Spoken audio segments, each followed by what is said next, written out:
Hallo und willkommen bei der Fahrschule. Heute geht es ums Abwürgen oder lieber nicht abwürgen. Warum geht der Motor immer aus? Ich zeige euch, woran es liegt. Und wozu ist diese Kupplung da? Warum brauchen wir sowas? Das erkläre ich euch hier in diesem Video und wie ihr das Abwürgen vermeiden könnt. Viel Spaß dabei!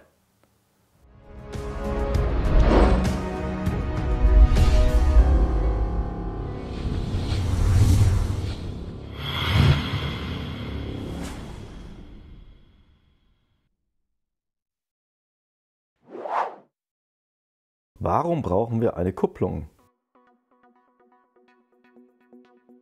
Wir haben einen Motor und wir haben die Räder. Und der Motor und die Räder, die müssen miteinander verbunden werden. Und das geschieht mit der Kupplung.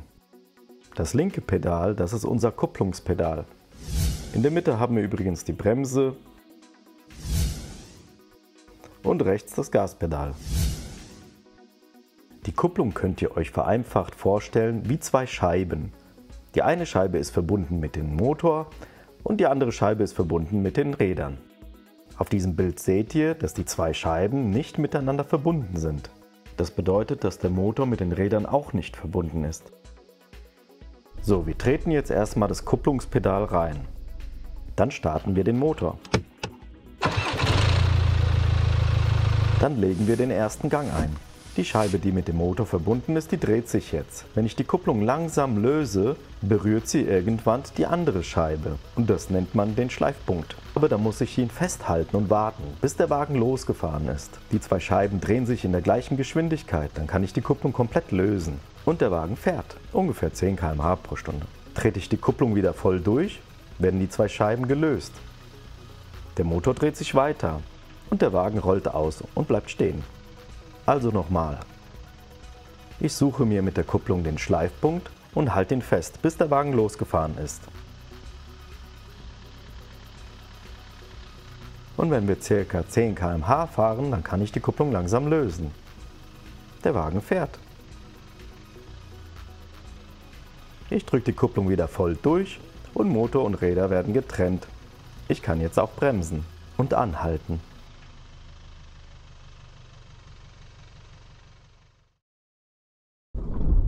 Wenn man die Kupplung zu weit löst, geht der Motor aus.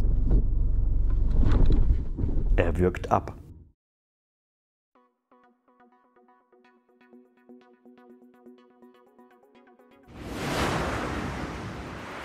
Wie kann ich das Abwürgen vermeiden?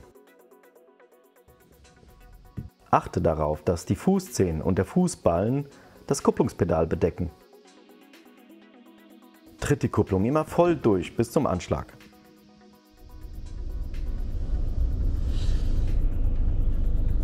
Trainiere es dir an, dass du zügig den Schleifpunkt findest und halt ihn fest, bis der Wagen ca. 10 km/h fährt. Dann kannst du die Kupplung langsam loslassen und den Fuß nebendran stellen. Du merkst, dass du am Schleifpunkt bist, wenn die Kupplung leicht vibriert.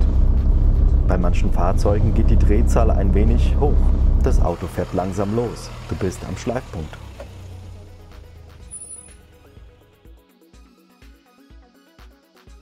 Finde die richtige Position für dich, für den Umgang mit der Kupplung.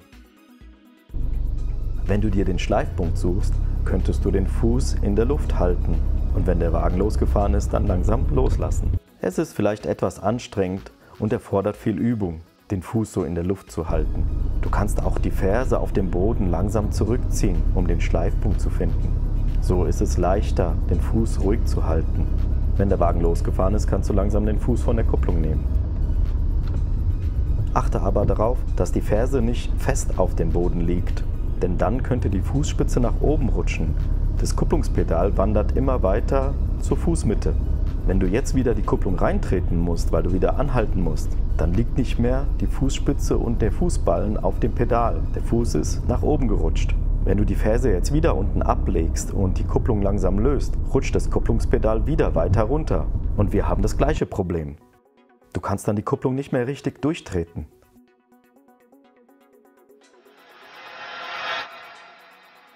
Um schneller loszufahren, gibt es auch zwei Möglichkeiten.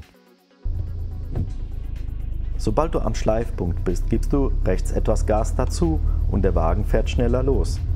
Denk dran, die Kupplung am Schleifpunkt so lange halten, bis er losgefahren ist. Sonst geht er dir aus. Es gibt noch die Möglichkeit, zuerst ein wenig Gas geben, dann mit dem Schleifpunkt anfahren. Die Drehzahl, die geht schon etwas hoch, weil ich etwas Gas gebe, bevor ich den Schleifpunkt gefunden habe.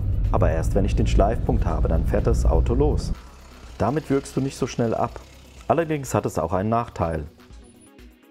Da sich ja der Motor schneller dreht, weil du Gas gibst, wird die Kupplung etwas mehr abgenutzt. Wenn du absolut sicher gehen willst, dass dir das Auto niemals ausgeht, dann solltest du alle 3 Variationen beherrschen. Das Anfahren ohne Gas, nur mit Kupplung und Schleifpunkt. Das Anfahren, Schleifpunkt, dann Gas dazugeben. Und erst ein bisschen Gas geben und dann den Schleifpunkt suchen. Falls du ins Detail wissen willst, wie die Kupplung richtig funktioniert und wie das mit dem Getriebe und der Schaltung ist, dafür habe ich dir unten in der Beschreibung ein Video verlinkt. Darin wird die Kupplung ganz genau im Detail erklärt. Vielen Dank fürs Zuschauen. Bald haben wir wieder ein neues Video. Ich wünsche euch viel Erfolg in eurer Ausbildung und bleibt gesund. Bis zum nächsten Mal. Ciao.